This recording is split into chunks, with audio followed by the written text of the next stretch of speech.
ใจ โดยมีคุณแม่ชีพจนาพรวิศีวรพัฒน์นางสาวสุนทรีวิศีปัตย์นางสาวยานทัศน์วิศีปัตย์พร้อมครอบครัววิศีวรพัฒน์ครอบครัววิศีปัตย์เชิญร่วมเป็นเจ้าภาพรอปั้นบรรจุหัวใจนามพระพุทธรูปพระพุทธสถิตพจนาพรณ์วันอาทิตย์ที่ 7 พฤษภาคม พุทธศักราช 2566 พิธีเริ่มเวลา 9:09 น.ร่วมสร้างบุญได้ตั้งแต่วันนี้เป็นต้นไป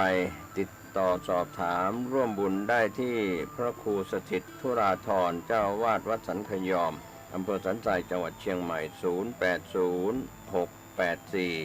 0806849835 และที่พระครูประหลัดกิติพงศ์กิติโสพโนด็อกเตอร์ผู้ช่วยเจ้าอาวาสวัดสันขยอม 0962629694 เชิญท่านร่วมบุญร่วมกุศลในคราวครั้งนี้โดยพร้อมเพรียงกัน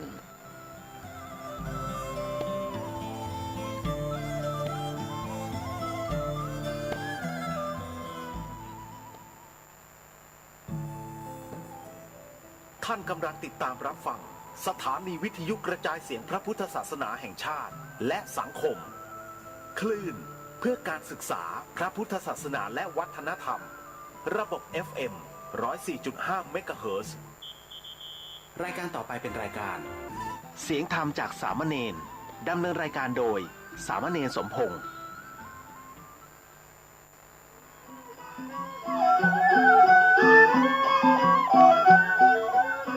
ทั้งโลกนี้มีธรรมประจำที่เมื่อทำดีจะไม่ดีมีที่ไหนมีสุขบ้างทุกข์บ้างช่างปะไรเป็นวิสัยของมนุษย์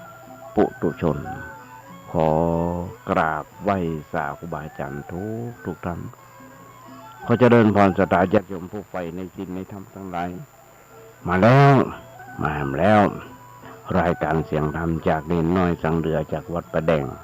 ทั้งนี้โดยการนำของท่านพระครูโคสิตปริยทิยาภรณ์เจ้าวัดประแดงเจ้าคณะตำบลสุเทพเขตหนึ่งเป็นประจำทุกวันพุธจาก 10 โมงจนถึง 11 โมงโดยประมาณดำเนินในการโดยธรรมภาพสมณเณรสมพงษ์นั่งจัดรายการอยู่ที่วัดประแดงส่งเสียงมายังสถานีวิทยุ FM 104.5 ของวัดประหินซึ่งทางวัดประหินก็มีท่านพระครูสมุวิศวัตรวรคิโจในสถานีและเจ้าอธิการปู่เอื้อเฟื้อเพื่อแผ่ให้เราธรรมภาพได้มีโอกาสฝึกมีโอกาสหัดในการน้อมนำเอาน้ำตามคำสอนองค์พระสัมมาสัมพุทธเจ้ามาโอมอาจารย์ญาติโยมฟังสถานีวิทยุ FM 104.5 ของวัดประหินนั้นก่อตั้งขึ้นมาโดยท่านพระครูปริยัติยานุศาสตร์มือเดียวห้องกันดร.สวัยเป็นผู้ก่อตั้ง10 กว่าปีหรือ20 ปีได้ละธรรมภาพเองได้ฝึกโอกาสหัดด้วยการสอนท่านแรกก็คือท่านพระครูโคสิตปริยัติยาภรณ์ที่เป็นสอนธรรมภาพเป็นวันแรกคนแรกนั่งจัดรายการอยู่ 92.25 บ้านในแจ็คไฮจ้อยเรื่อยมาจนถึงวันนี้ย้อนรอยถอยความในเรื่องของอดีตสักน้อย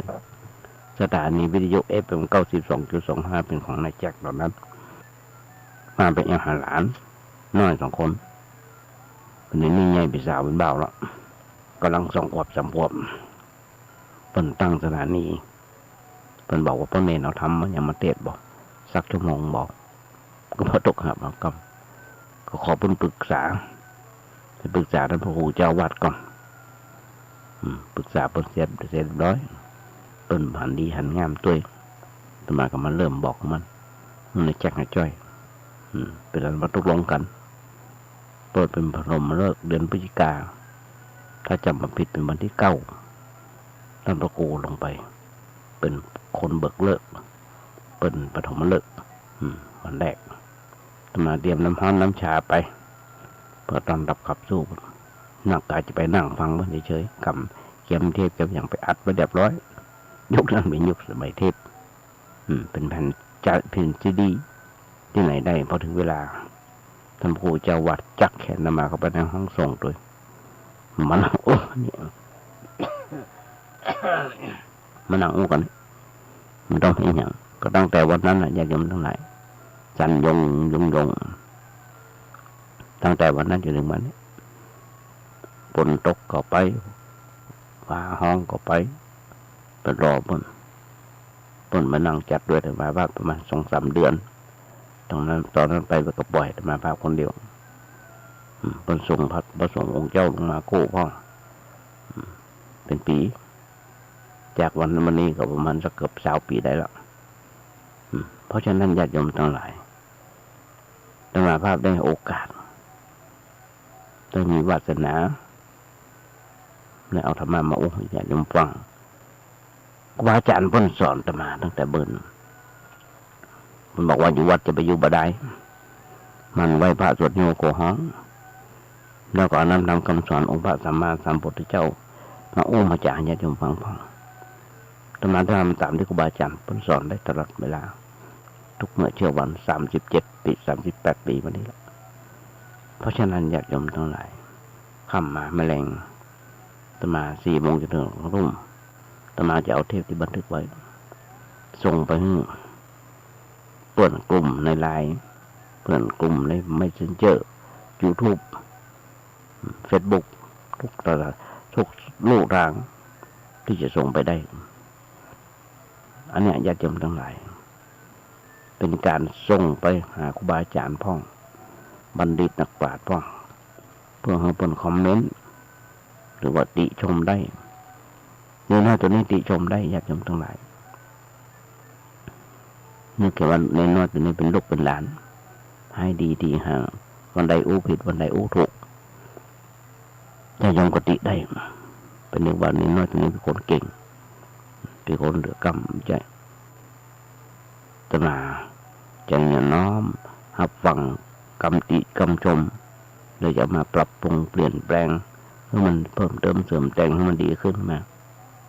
น่าจำตั้งหลายตั้งแต่วันนั้นจนถึงวันนี้ตนาใจบทกลอนบท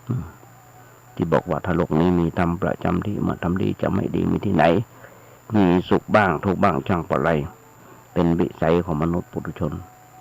ก็ขยายใจความให้โยมฟังมาได้มาโดยตลอดก็ยังบอกผิดเพี้ยนจ้ะมาถึงยุคนี้แหมสยิ่งยุคโควิดก็ดียุคนักการเมืองก็ดีกำลังจะมีการเลือกตั้งกันในวันที่14 เดือนหน้าถ้าโยมก็หันได้ต่างแข่งแย่งชิงดีชิงเด่นกันออกมาขายฝันกันท่านก็จะยอมฟังเถอะ คนเฮาทุกคนต้องการอำนาจต้องการอำนาจอาตมาได้หันท่านพระครูปริยัติกิจจ่าพิวัตรแก้วจินดาจำไม่ได้ไปอยู่ที่ไหนเพิ่นบอกว่าเป็นประเภทของศิษย์ที่มาสู่ร่มเงาพุทธศาสนามี4 ประเภทมาได้หันท่านสมุอุปการเปิ้นได้เอาหนอนมวนบทที่วัดโสดา12 รูป12 รูปเอามาแวะที่กุฏิแต่ตมาเจออยู่บนวัดญาติโยมทั้งหลายมันเก็บหมัดใส่บอกมาจากน้อยไม่ลาเป็นอ่อนน้อยป.4 ป.5 ป.4 ป.5 ป.6 อย่างน้อยๆ15 วันหรือว่าเดือนหนึ่งก็เป็นการสืบทอดพระพุทธศาสนาได้อย่างหนึ่งเอามาบ่มมาเพาะไว้ก่อนเดี๋ยววันใดวันหนึ่งเพิ่นมีโอกาสวาสนาก็จะได้มาบวชอยู่กับวัดเราต่อไปหรือวัดอื่นๆต่อไปอย่างเพิ่นบอกหลวงพ่อท่านพระครูนี่เพิ่นบอกมืดมามืดไปความหมายของเพิ่นคำว่ามืดมามืดไปก่อนบวชบ่เคยเริ่มใส่ศรัทธาในพระรัตนตรัยเป็นคนว่ายากสอนยากบ่สนใจในการศึกษาเรียนรู้เอาแต่กินเอาแต่นอนเอาแต่เล่น แอวพอบวชแล้วบ่สนใจแม่นำกิจของสงฆ์บ่ไหว้พระสวดมนต์บ่ศึกษาธรรมวินัยติดในลาภสักการะทำกิจนอกศาสนาบ่สงเคราะห์คนช่วยเหลือและช่วยสอนชาวบ้านตามหน้าที่ของพระมีนักญาติโยมทั้งหลายเจ้าแบบนี้ตัวมีนักประเด็นนี้จนตัวเจ้าประเทศไทยเขามีประมาณ200,000 กว่าตนมีนักเรื่องปลูกเรื่องเสกสเปเหระตะกี้วันที่ผ่านมาก็กล้าอู้ได้ว่าเป็นการอุตริมนุสธรรมเนี่ยนี่หนักญาติโยมทั้งหลายบางคนก็ไปเอาปลอดเสกปลอดมาอย่างต่างๆไปดูเอาทำอย่างต่างๆมันเป็นธรรมชาติสิ่งที่อันตรายโดยมันแย่กว่านั้นอันนี้หูถึงว่ามืดมามืดไปมืดมาสว่างไปมืดมาแจ้งไปก่อนบวชบ่เคยเริ่มใส่ศรัทธาในพระรัตนตรัยเป็นคนไหว้ยากสอนยากบ่เคยสนใจศึกษาการเรียนรู้เอาแต่กินเอาแต่นอนเอาแต่เล่นอย่างเดียวเผลอเอี้ยงไปด้วยพอบวชแล้วใส่ใจในกิจวัตรของสงฆ์ศึกษาธรรมวินัยเคารพและเชื่อฟังกตัญญูต่อครูบาอาจารย์เป็นผู้ว่าง่ายสอนง่ายไม่มีพิษภัยไม่มีพิษไม่มีภัยฮักและปกป้ององค์กรเจริญก้าวหน้าในวิธีธรรมญาติโยมทั้งหลายบางคนบวชอยู่วัดแล้วก็ลาสิกขาไปหนักหนาปะปานเป็นพ่อน้อยพ่อจานเป็นครูบาอาจารย์คนก็นักก็เอาในวิถีชีวิตที่โตได้ห้ามได้เฮียนมาเอาไปใจเอาไปเป็นครูบาอาจารย์คนสอนลูกหลานต่างเต้านักแต่ปะปานเหมือนกันอันนี้เพิ่นห้องว่าเป็นบ่าวคนว่านอนสอนง่ายมืดมาสว่างไปบางคนญาติโยมทั้งหลายสว่างมามืดไปก่อนบวชเริ่มใส่ศรัทธาพระไตรเป็นคนว่าง่ายสอนง่ายสนใจในการศึกษาเรียนรู้บวชแล้วเมื่อบวชแล้วบ่สนใจในกิจวัตรบ่ชอบสวดมนต์บ่ไหว้พระศึกษาบ่ศึกษาธรรมวินัยติดแต่ลาภสักการะปฏิบัติกิจนอกศาสนามาส่งเคราะห์ช่วยเหลือคนและสอนชาวบ้านตามหน้าที่ของพระบอกเคารพครูบาอาจารย์บอกกันกตัญญูรู้คุณบางคนอายุ20ปลายบวชบักกี่พรรษาเป็นครูบามีนักญาติโยมทั้งหลายเพิ่นต้องว่าเอาครูบากันเนาะพอทำอิทธิฤทธิ์อย่างต่างๆได้เป็นแบบมายากลมีนักมีนักทำตัวเป็นปฏิปักษ์ต่อองค์กรญาติโยมทั้งหลายนักสว่างมาสว่างไปสว่างมาสว่างไป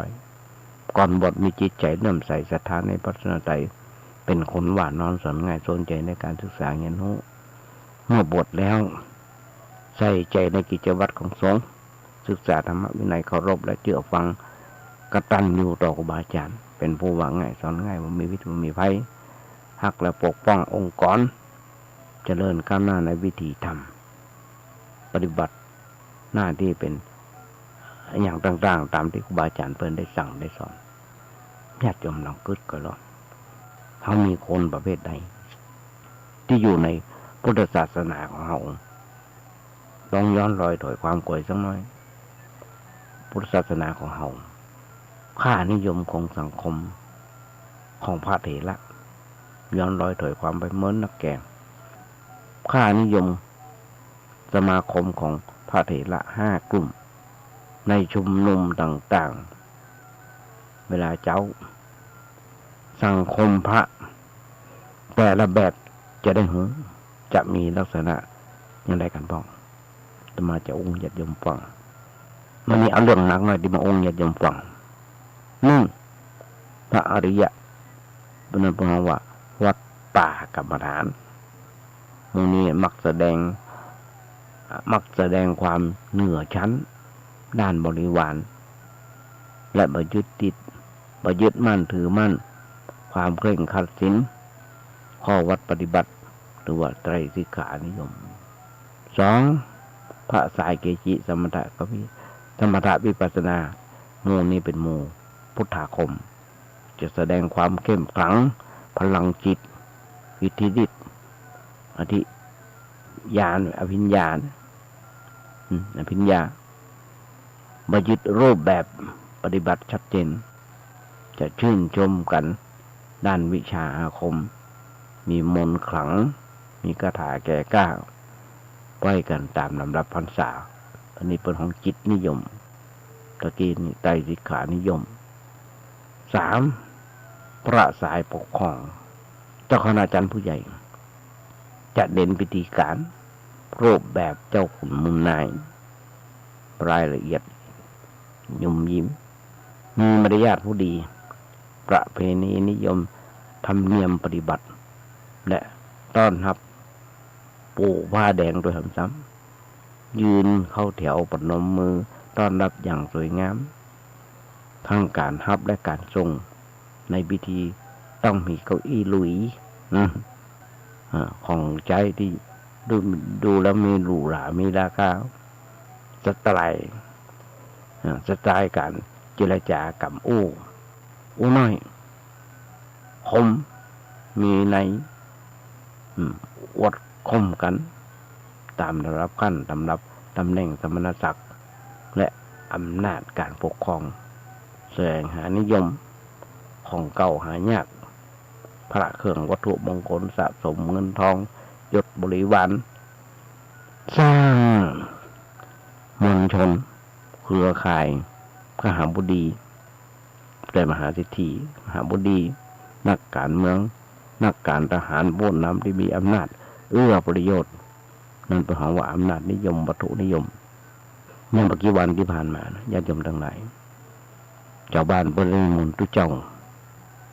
เป็นร้อยปฏิมุนจากผ้าบางสกุลในประเพณีปีใหม่อาทิกู้นะกระโดกนะถามยศถามจันกันว่าบทมากี่พรรษาแล้วอย่างต่างๆมาตอบแต่ตอบด้วยลูกกุยตีกันจนเป็นเรื่องเป็นดาวเนี่ยญาติโยมทั้งหลายตุเจ้าก็มีแบบเนี้ยนักบริหารพระนักบริหารนักวิชาการมักจะแสดงอำนาจบัดใหญ่ข่มเหงการตามตำแหน่งบอกให้ความสำคัญกับพระธรรมวินัยให้ความสำคัญกับตำแหน่งหัวโขนนะว่าเถอะด้านบริหารและด้านตำแหน่งทางวิชาการผลงานวิชาการรายได้ค่าตอบแทนเงินนะว่าเถอะฐานะทางสังคมการยอมรับทางสังคมมีบริวารบุรุษมีบริวารหนักหนาประป้านมาว่าไม่ยิงมาประจายอุปถัมภ์อุปถากสร้างมวลชนเครือข่ายในองค์กรเพื่อความก้าวหน้าทางการงานและเครือข่ายนักการเมืองผู้นำเสล็ดมีแนวคิดแปลกใหม่ทันสมัยระดับโลกเน้นวางท่าอู้น้อยมันมีรายละเอียดเน้นสร้างภาวะผู้นำอย่างนักการเมืองมาเดี๋ยวนี้ขายฝันกันอยู่เมื่อกี้วันก็อยู่ไว้ขายฝันให้จะได้ก็ไม่ได้ชาวบ้านจะเชื่อก็ไม่เชื่อเพราะของเก่าก็ยังทำมาได้เรื่องอู้อวดกับเรื่องแนวคิดเชิงปรัชญาการเมืองทฤษฎีต่างๆเป็นของวัตถุนิยมอำนาจนิยมอันนี้ข้อที่4ข้อที่5พระตัวรั่วไปวัดระดับการศึกษาวิชาความรู้ใบปริญญาปริญญาธรรมข้อวัดศีลคนวิเศษบริวารฐานะทางสังคมสตางค์ที่รายได้ที่มีรายได้รถนิยมของใจรถยนต์ตำแหน่งเจ้าอาวาสตำแหน่งเจ้าผู้ช่วยเจ้าอาวาสพระครูใบดิกาสมุ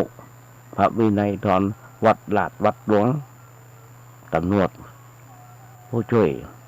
ศาสตราจารย์รองศาสตราจารย์ศาสตราจารย์นี่เป็นวัตถุนิยมเป็นกิเลสนิยมทั้งนั้น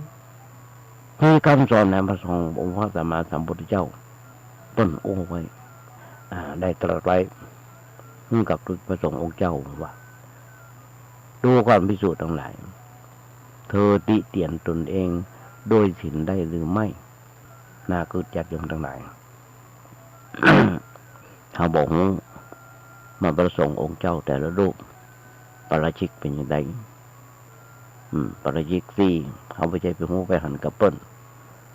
พระเปิ้ลปาราชิกพระเจ้าเปิ้ลหนึ่งบอกเราเธอติเตียนตนเองโดยศีลได้หรือไม่ดูความพิสูจน์ต่างหลายกิจอันใดที่ศาสดาผู้แสวงหาประโยชน์เกื้อกูลเอ็นดูอาศัยความอนุเคราะห์แก่เราสาวกพึงทำสาวกจะพึงทำกิจอันนั้นเราทำแก่เธอทั้งหลายแล้วดูความพิสูจน์ทั้งหลายปืนต้นไม้บนเรือนว่างเปล่าเธอทั้งหลายจงเพ่งพินิจอย่าประมาทอย่าได้เป็นผู้มีความเดือดร้อนในภายหลังนี่เป็นคำพร่ำสอนของ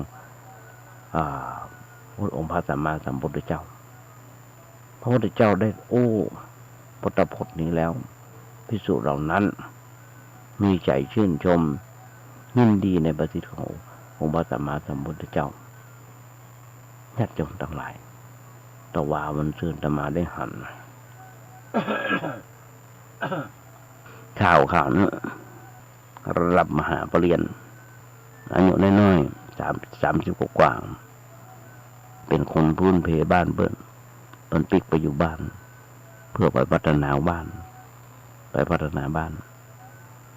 จะเตศาลาผ่านการประเรียนเตบ่ได้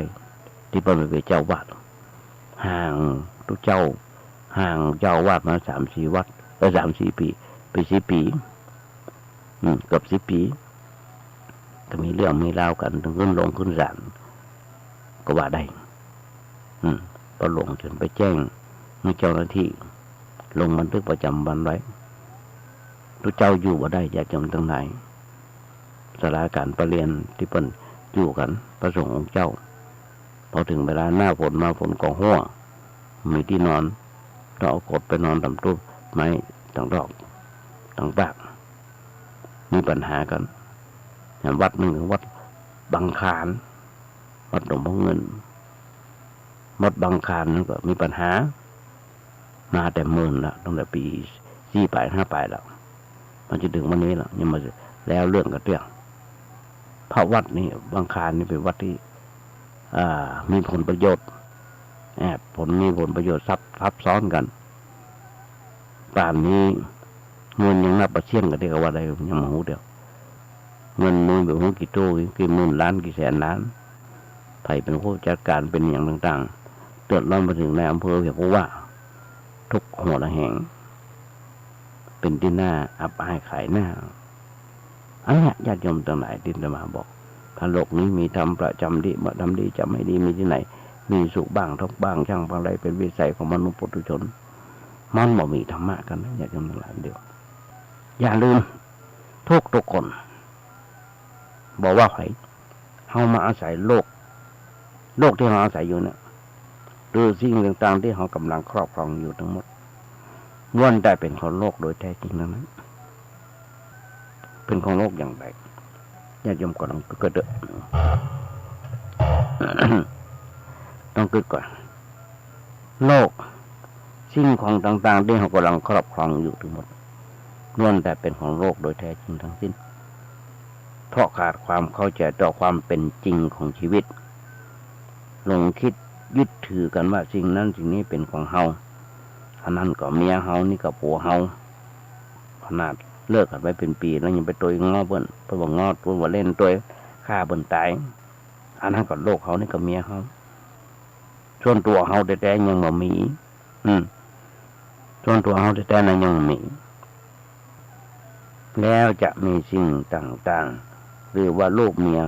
มาแต่ที่ไหนอันเนี้ยบนห้องว่าจุตัวเก่า จุตัวเก่า ในเมื่อเขาจู่ตัวเก่าลงขี้ตูยึดสิ่งต่างๆที่เป็นของโลกมาโอบมากอดไว้เป็นของตัวย่อมต้องถูกลงโทษคือได้รับความทุกข์ความทรมานเป็นผลตอบแทนไถ่โอบกอดไว้นักเท่าใดเขาคนนั้นก็ย่อมได้รับความทุกข์นักต่ออันย่อมมีหลายคนหลายตระกูลที่มีทรัพย์สมบัตินักหนาพระบ้านพอต้นตระกูลตายไปทำพินัยกรรมไว้ก็ยังสร้างความเดือดร้อนสร้างความโกลาหลอยู่ญาติโยมกำลังเกิดกันแล้วมีนักญาติโยมทั้งหลายในประเทศไทยของเราแต่คนที่ฉลาดต้นจะคิดแต่เพียงว่าเฮาเกิดมาในโลกนี้หอบเอามาแต่เพียงความเปลือยเปล่าตอนมาอาศัยโลกอยู่เพื่อสร้างความดีสิ่งต่างๆที่โลกมีอยู่ทุกคนขอหยิบยืมมาใช้ก่อนที่เท่าที่จำเป็นและยังมีชีวิตอยู่รอดปลอดภัยเพื่อยังมีชีวิตอยู่รอดปลอดภัยแล้วจะขอใช้สิ่งต่างๆของโลกอย่างสนุถนอมระมัดระวังใจอย่างพอดีบะสะสมบะกักตุนเมื่อเสร็จกิจของการเกิดมาเพื่อสร้างความดีแล้วจะยกสิ่งต่างๆที่ยืมมาที่หยิบยืมมาคืนกลับให้โลกทั้งหมดถ้าเราฝึกคิดแบบนี้คิดถึงเป็นเพียงแค่นี้ก็สามารถปลดเปลื้องความทุกข์ต่างๆที่มีให้เบาบางลงได้มันหมดสิ้นไปได้ทุกคนทุกท่านที่ฟังในเมื่อนี้ลองปรับมุมคิดใหม่การฝึกปรับมุมมองของชีวิตใหม่เราจะปะแต่ความสุขโดยส่วนเดียวมันจะยังดำเนินชีวิตอยู่ในโลกที่ร้อนถึงวันนี้ร้อนญาติโยมทั้งหลายมันที่วันฝึกบันทึกเทปวันนี้ร้อนได้ข่าวกรมหลับอุตุว่า44 องศาที่เต็มไปด้วยความทุกข์นานานับประการการปรับปรุงมองหมายถึงการฝึกคิดต่อทุกสิ่งที่เกิดขึ้นชีวิตนั้นเป็นสาระท่านพระครูสังฆบริหารธรรมนูญธรรมโคโนย้ายจากวัดประแดงไปเป็นเจ้าวาดวัดสันทรายหลวงเพิ่นฝากบทกลอนไว้ให้อาตมาบทนึงเพิ่นบอกว่าสังขารจะสวยต้องมันขัดสีคนจะดีต้องมันฟังเทศอยากเป็นคนไม่เศษต้องสร้างเหตุแห่งความดี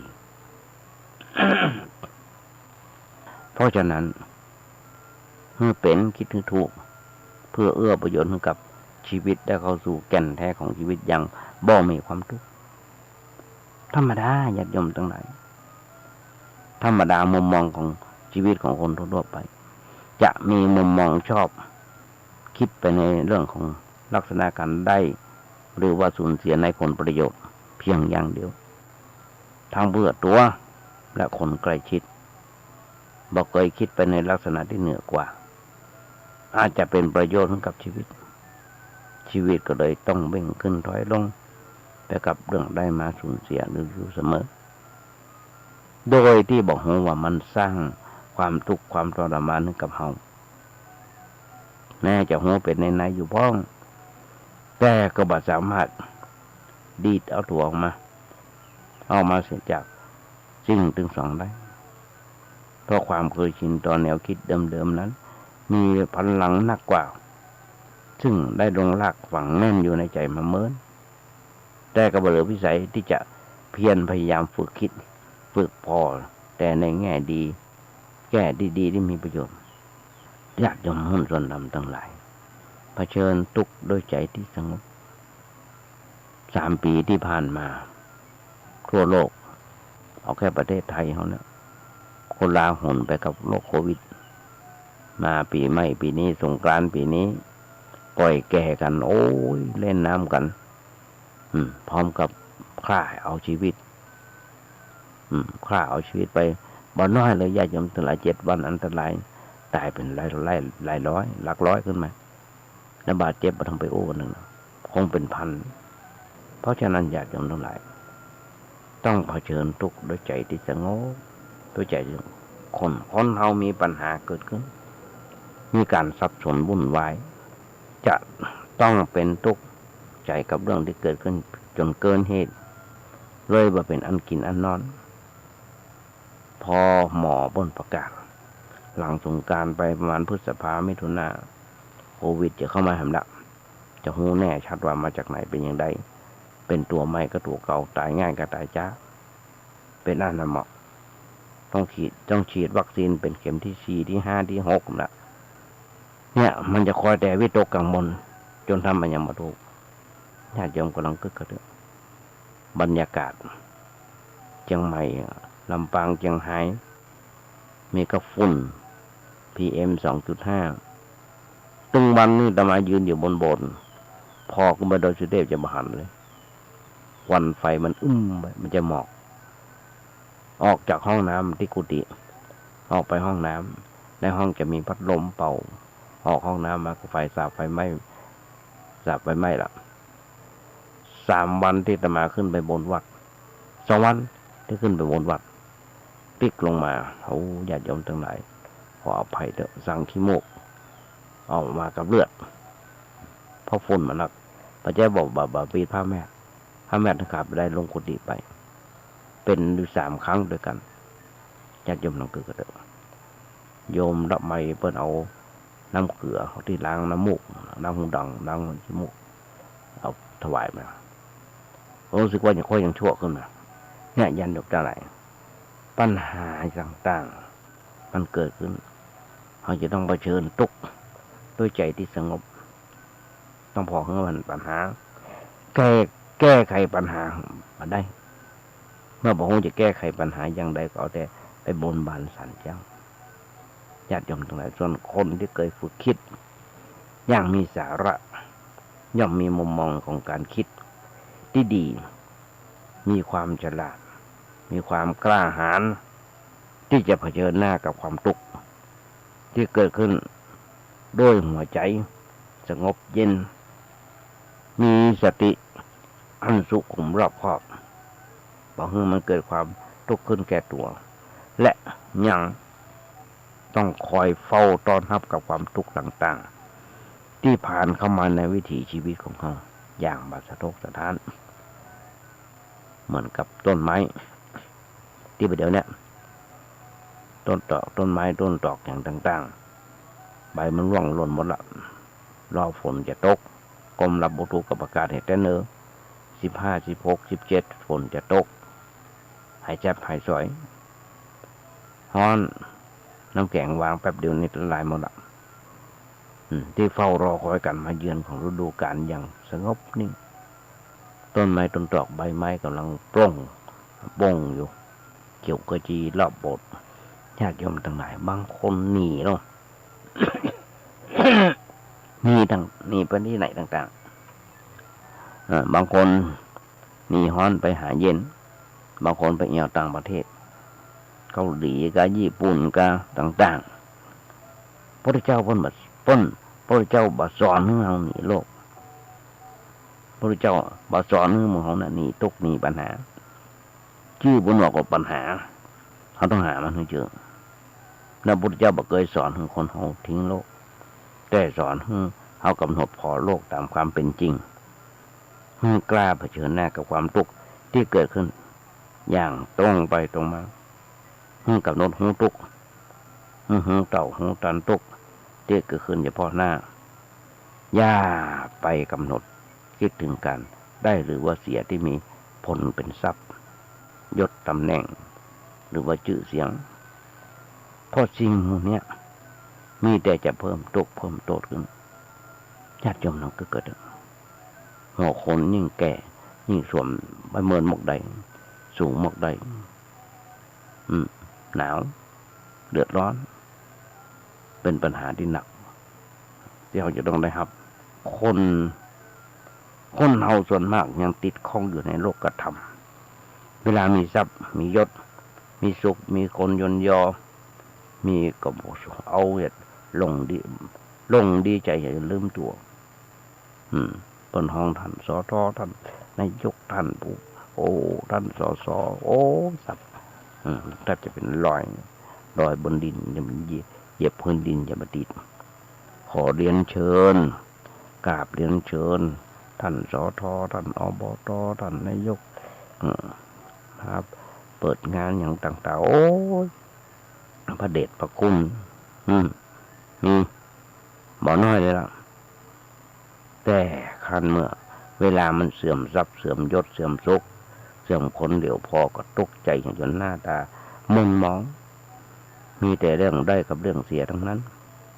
จิตใจก็ต้องเหน็ดเหนื่อยไปกับการเรื่องได้เรื่องเสียจนมีเวลาได้หยุดพักอย่างสงบนิ่ง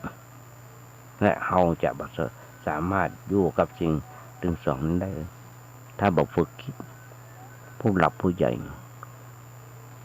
เพราะว่าจะเป็นพระสงฆ์องค์เจ้าหรือว่านักการเมืองเพราะว่าจะเป็นท้องถิ่นหรือว่าระดับประเทศต่างแบกภาระต่างมีเวลาแม้กระทั่งรับโทรศัพท์แม้กระทั่งข้าราชการตำรวจทหารพกพกวิทยุเดี๋ยวก็ว2ว4อยู่ฮะพระปีดกับโทรศัพท์แล้วสั่นอยู่ฮะน่ะอยู่ฮะน่ะขนาดอยู่ในวิหารก็เรียกว่ามาละกิ้งกังตอนที่ผ่านมามันเป็นแบบนั้นจริงๆญาติโยมทั้งหลายคนเฮามียศหนักยศถาบรรดาศักดิ์หนักเมื่อมีเสื่อมยศเสื่อมศักดิ์ต่างๆเฮาก็อย่าได้หันปัญหากับความทุกข์คนละส่วนกันนะญาติโยมทั้งหลายให้คิดไว้เสมอว่าปัญหาอันยิ่งใหญ่ในชีวิตของเราคือความทุกข์ต่ออันตั้งอยู่ทุกข์ต่ออันดับไปความกลัดก้มที่อยู่ในใจส่วนปัญหาธุรกิจการงานครอบครัวยศตำแหน่งการเรียนหรือว่าสิ่งอื่นๆนั้นมันเป็นปัญหานอกตัวเราตมาได้ดูทีวีเมื่อคืนวันที่18นะถ้าจำผิดมีละออนอยู่คนดูใน YouTube มีละออนคนหนึ่งเรียนบ่จบออกโรงเรียนมากลางคัน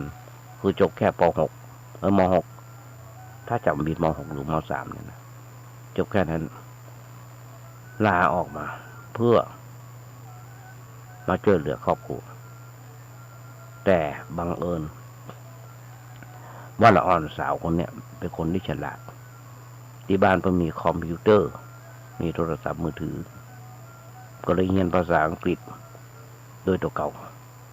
เปิ้นมาพรีเซนต์เมื่ออาจารย์เปิ้นพอเมื่อหมู่ที่จะให้เปิ้นทำงานพอเป็นที่น่าชื่นอกชื่นใจญาติโยมทั้งหลายได้ดีมากๆถือว่าเป็นเรื่องเล็กๆน้อยๆของเปิ้นไป เปิ้นลาออกโรงเรียนมาผมรู้สึกว่าเสียอกเสียใจให้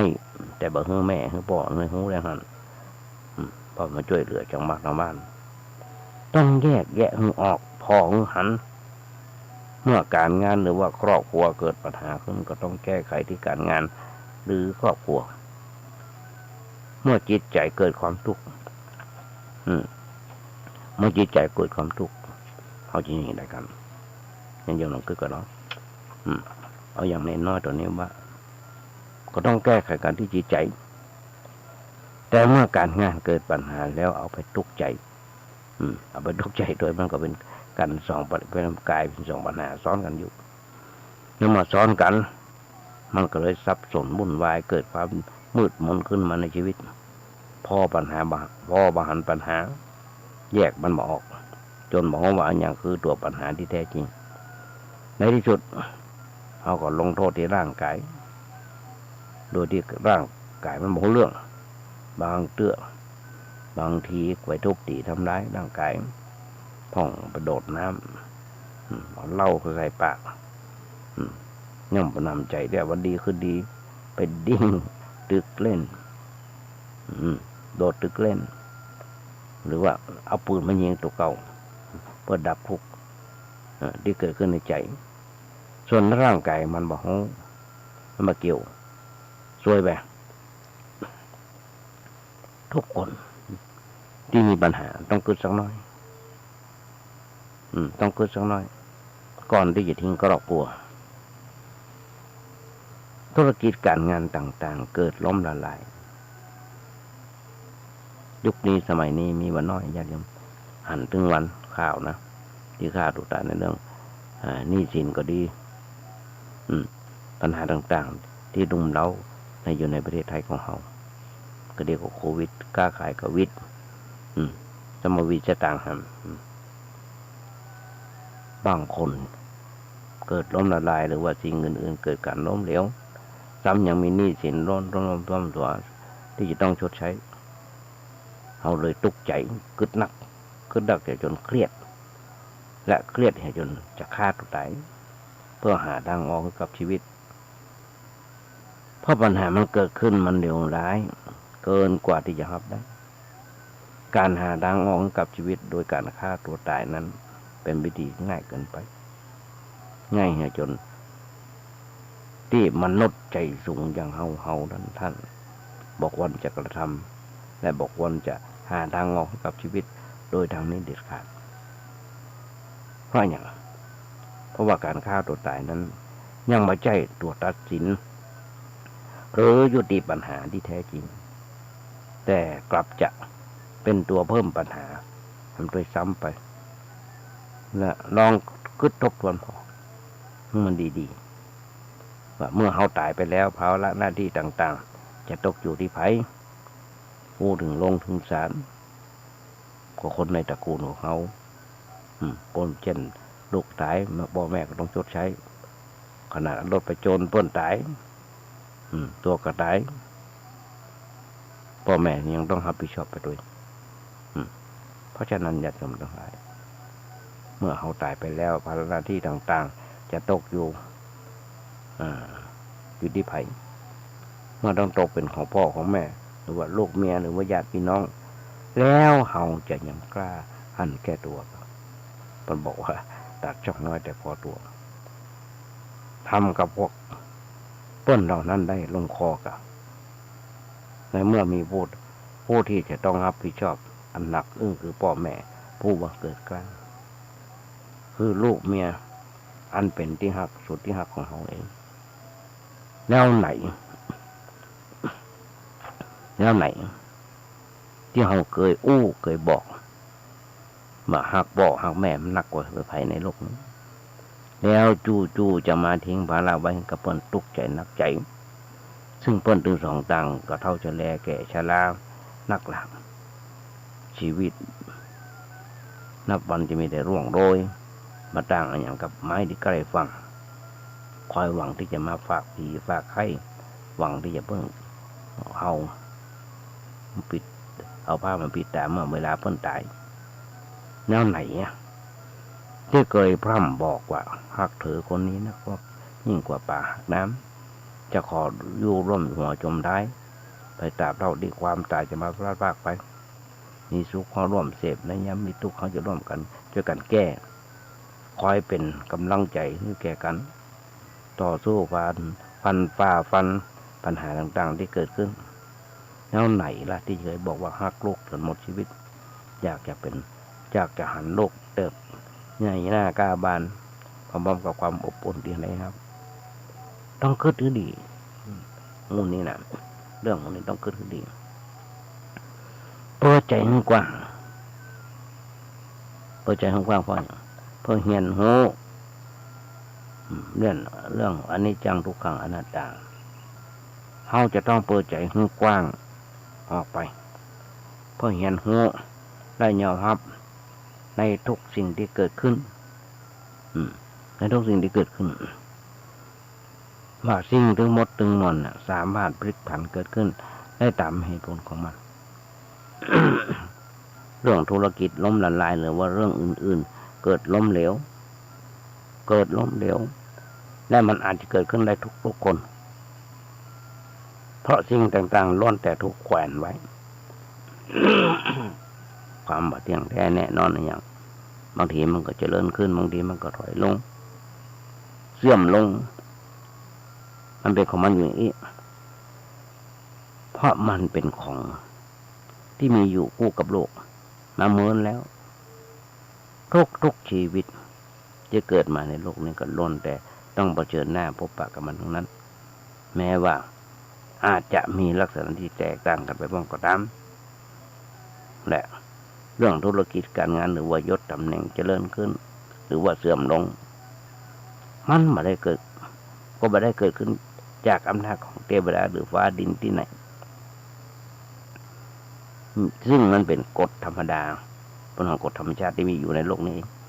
เพราะฉะนั้นจงอย่าคิดเป็นทุกข์ไปเกิดกับเรื่องราวเหล่านั้น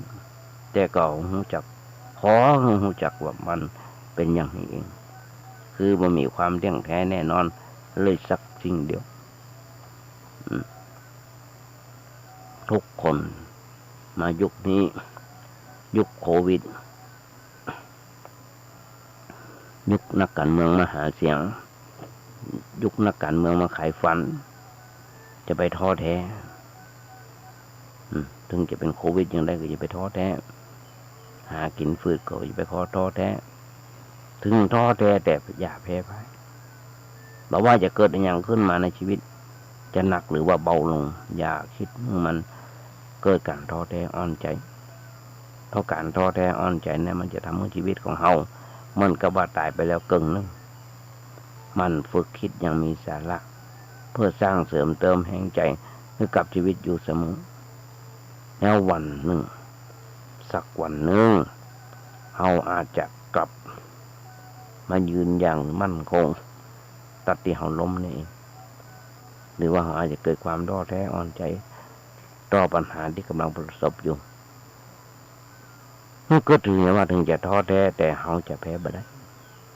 เพราะคนที่รอคอยความหวังจากเฮายังมีอยู่ถ้าเฮาแพ้คนนึงแถมหลายคนคงต้องลำบากจึงบอกแล้วว่าปัญหาต้องหาทางแก้ได้เท่าใดก็เอาตอนเรื่องราวต่างๆใดๆที่เกิดขึ้นมันเกิดขึ้นมาเพื่อให้เราแก้ไขเราแก้ไขให้เกิดการพัฒนาไปสู่ทางที่ดีที่จะเดินขึ้นเสมอมาได้เกิดขึ้นมาเพื่อให้เรากลัดกลุ้มหนักอกหนักใจจะคิดจะทำร้ายตัวเก่าหรือผู้อื่นก็พยายามพอปัญหาหันฝึกคิดให้เป็นแล้วเราจะบ่เป็นทุกข์ตอนตั้งอยู่ทุกข์ตอนดับไปแต่ว่าเราต้องรู้ความจริงไว้ว่าปัญหาหลายๆเรื่องเราว่าแก้ไขมันได้มันก็มีเพราะมันเป็นจริงที่แก้ไขมาได้ตามเหตุผลเฉพาะตัวของมันแต่หน้าที่ของเราคือจะต้องพยายามหาวิธีจัดการกับมันให้ดีที่สุดโดยคิดว่าเราทำดีที่สุดอย่างไรผลตอบรับจะเกิดขึ้นอย่างไรจังของมันจะได้หรือว่าจะเสียก็จังมันจะทำหน้าที่ของเราให้ดีที่สุดเราก็ถูกต้องแล้วเรื่องจะดีหรือบ่ดีมันจะเรื่องของเราญาติโยมหุ้นส่วนธรรมทั้งหลายบ่มีวันนี้ก็มีวันหน้าที่มันจะต้องแปรเปลี่ยนอย่างเช่นเรื่องธุรกิจล่มละลายหนี้สินท่วมตัวผัวมีเมียน้อยเมียนอกใจเงี้ยลูกเงี้ยบ่จบตกงานถูกลดตกปลดตำแหน่งถูกปลดหมดอำนาจเรื่องราวมึงเนี่ยหลายครั้งหลายหนก็หันกันอยู่ทุกเมื่อเช้าวันมีคนมานั่งนั่งจ่านั่งเศร้านั่งมองอยู่ตลอดเวลาแต่ถ้าเอาไปเปรียบเทียบกับเรื่องของความตายที่กำลังไล่ตะโกนเข้ามาติดมันเปรียบกันมาได้เลยดังเพราะฉะนั้นเรื่องใดๆก็ตามที่เป็นเรื่องภายนอกตัวของมันคิดถือว่าคิดว่ามันเป็นเรื่องเล็กๆน้อยๆเป็นเรื่องของโลกที่จะต้องแปรเปลี่ยนไปและยังมีช่องทางอื่นๆแห่งนักหนาป่าป้านที่จะแก้ไขเพียงแต่เราต้องเอาสติเอาปัญญาเข้าไปแก้แต่อย่าเอาความตายเอาการฆ่าตัวตายเข้าไปแลกให้คิดไว้เสมอว่ามีสิ่งใดๆที่จะทำให้เราเป็นทุกข์ได้นอกจาก คิดผิดของเขาเองนอกจากการคิดผิดของเขาเองถ้าเขาคิดผิดความทุกข์ก็เกิดขึ้นแต่หากคิดถูกเขาก็จะเป็นทุกข์ญาติโยมทุกข์มันหมด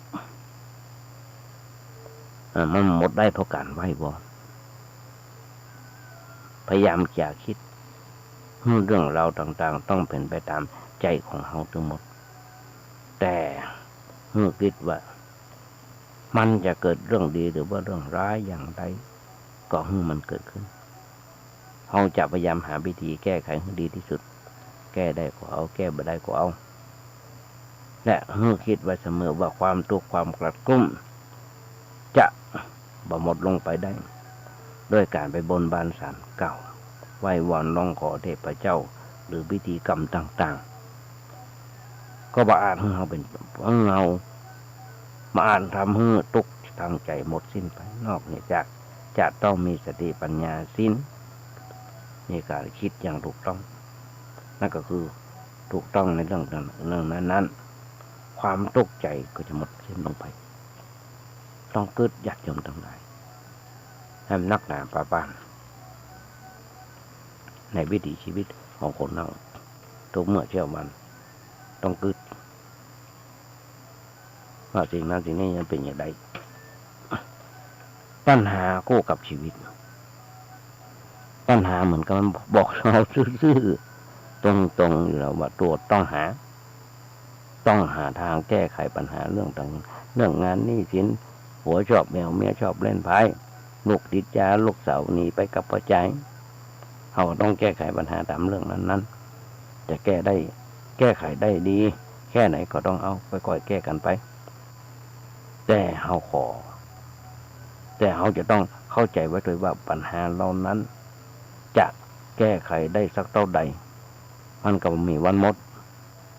มันมีวันหมดไปจากโลกนี้หรือว่ามีวันหมดไปจากตัวในชีวิตของเขาเพราะมันยังเหมือนกับปัญหาโลกแตกที่แก้ไขกันสักเท่าใดก็ไม่ได้หมดสิ้นและนับวันจะยุ่งเหยิงซับซ้อนหนักขึ้นปัญหาในบางเรื่องถ้าเขาคิดหนักเกินไปคือเอาเหตุจนเครียดให้ระวังไว้ให้ดีหัวเขาจะแตกก่อนโลก หัวเขาจะแตกก่อนโลกเพราะฉะนั้นฝากไว้กับสดาญาติโยมก่อนเดี๋ยวพอเวลาจะหมดละฝากไว้ว่าเขาทุกคนล้มวันนี้ลุกยืนในวันหน้าต้องประสบกับปัญหาชีวิตจากเรื่องใดๆก็ตามถึงขั้นทำเขาต้องล้มทั้งยืนอย่างเป็นท่าแต่เขาอย่านอนอย่ายอมแพ้พ่ายแพ้ต่อมันคือเห็นว่าเขาล้มละลายวันนี้แต่ล้มเพื่อพักยกและพร้อมที่จะลุกขึ้นยืนต่อสู้อย่างแข็งแกร่งในวันต่อไปเขาล้มได้แต่อย่านอนอย่าสิ้นหวังล้มวันนี้แต่ล้มเพื่อลุกขึ้นยืนในวันหน้าจงคิดเห็นว่าอย่างตอนนี้เขาเป็นเช่นต้นไม้เมื่อถึงฤดูการผลัดใบมันก็สลัดใบทิ้งจนเกลี้ยงต้นแต่เมื่อฤดูฝนไม่มาเย็นมันกลับผลิดอกออกใบจนเต็มต้นอย่างน่าแปลกใจคิดถึงมันเป็นอย่างนี้มันก็ต้นไม้จิตจักอย่าไปบ่ย่อมาย่อมมันมีทุกข์ย่อมมีทุกข์เพราะเขาคิดเป็นคิดดีคิดได้อย่างมีสาระเมื่อญาติโยมทั้งหลาย ก็อย่างที่บอกอาตมาบอกแล้วว่าถ้าโลกนี้มีธรรมประจำที่เมื่อทำดีจะไม่ดีมีที่ไหนมีสุขบ้างทุกบ้างช่างอะไรเป็นวิสัยของมนุษย์ปุถุชนวันนี้ขยายใจความมันญาติโยมฟังได้แบบเนี้ยมาของใจเป็นอย่างยิ่งญาติโยมคงได้อย่างมาละก็น้อย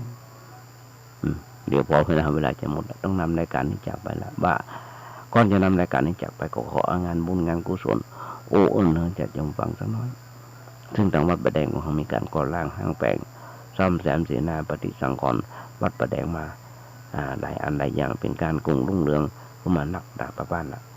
ว่าจะเป็นบันไดหน้ากำแพงก็ดีตอนนี้จะมีการก่อร่างห้างแปลงศาลาพระเจ้าติโลกราชเพื่อเป็นอนุสรณ์หนึ่งหลังก็ฝากบอกบุญญาติโยมทั้งหลายด้วย เขาจะอยากจะร่วมทำบุญสุนทานด้วยกันก็โทรศัพท์ไปถามท่านพระครูเจ้าวาดได้จะเริ่มก่อสร้างห้างแปลงละเบอร์โทรศัพท์ก็มีอยู่ว่า08188156900818815690อันใดที่มันดุมันพังก็ซ่อมแซมอย่างห้องครัวก็อย่างกาศาลากาศาลาบำเพ็ญศพก็เริ่มซ่อมแซมเสร็จไปละหลายอันหลายอย่างญาติโยมขึ้นมาวัดประแดงกุจหันท้ายรายการวันนี้ญาติโยมทั้งหลายวางใจเป็นอย่างยิ่งว่าญาติโยมคงได้อย่างมานักก็น้อยฝากบอกบุญมาแล้ว1เรื่องและต่อไปก็คือกราบขอบคุณในน้ำใจ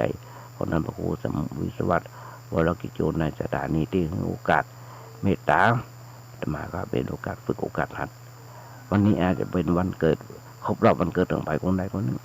ขออำนวยอวยพรในสลายญาติโยมทั้งหลายขอมีความสุขมีความเจริญคิดสิ่งหนึ่งสิ่งใดสมความมุ่งมั่นปรารถนาขอญาติโยมอย่าเจ็บอย่าไข้กันเลยขอเจริญพร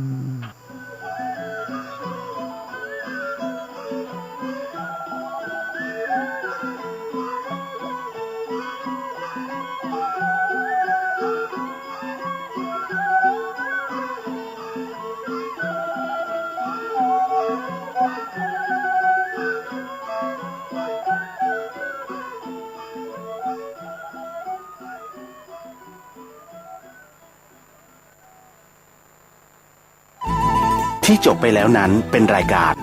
เสียงธรรมจากสามเณรดำเนินรายการโดยสามเณรสมพงษ์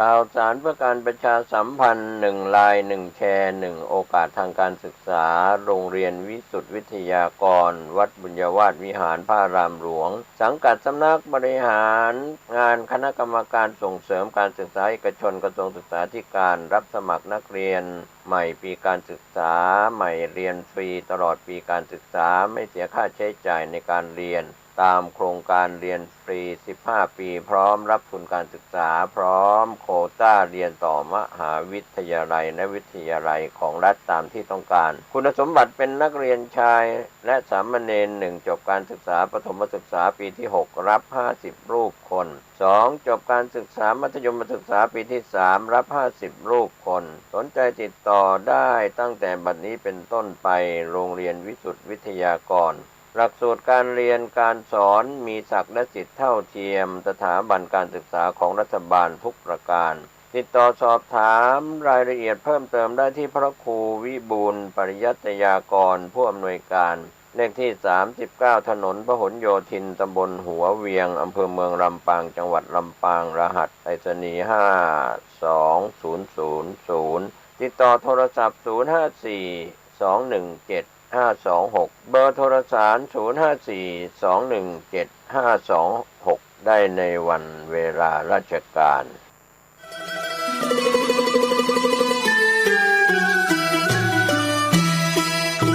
ขอเชิญร่วมทำบุญสร้างกระเบื้องดินเผาธรรมชาติบันไดพญานาควัดโบสถ์ชัยมงคล